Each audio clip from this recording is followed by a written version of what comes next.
The title of this poem I'm going to read is called Nature's Course. And before I read it, I will read what I put beforehand. It says, fighting against nature will lead us in a direction that we may get lost in.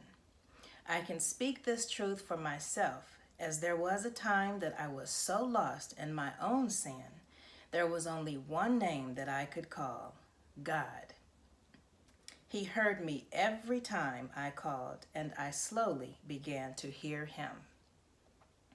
So this is nature's course. When we allow God's nature to take its course, it's easier on us and doesn't happen by force.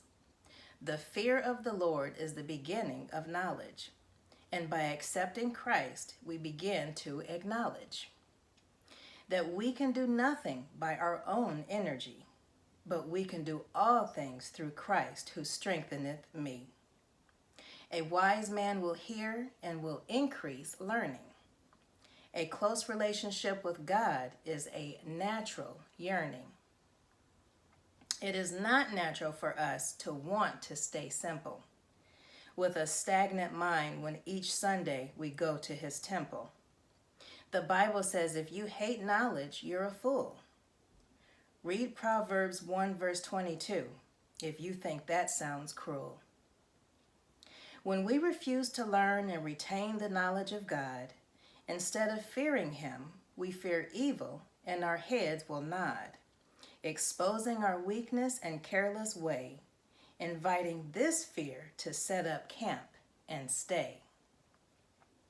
The wrong fear takes over and our will no longer suffices because we are turned over to our own devices.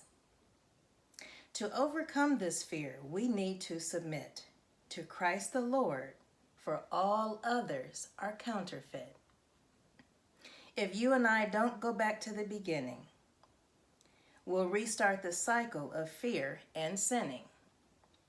It's not too late to let God's nature take its course.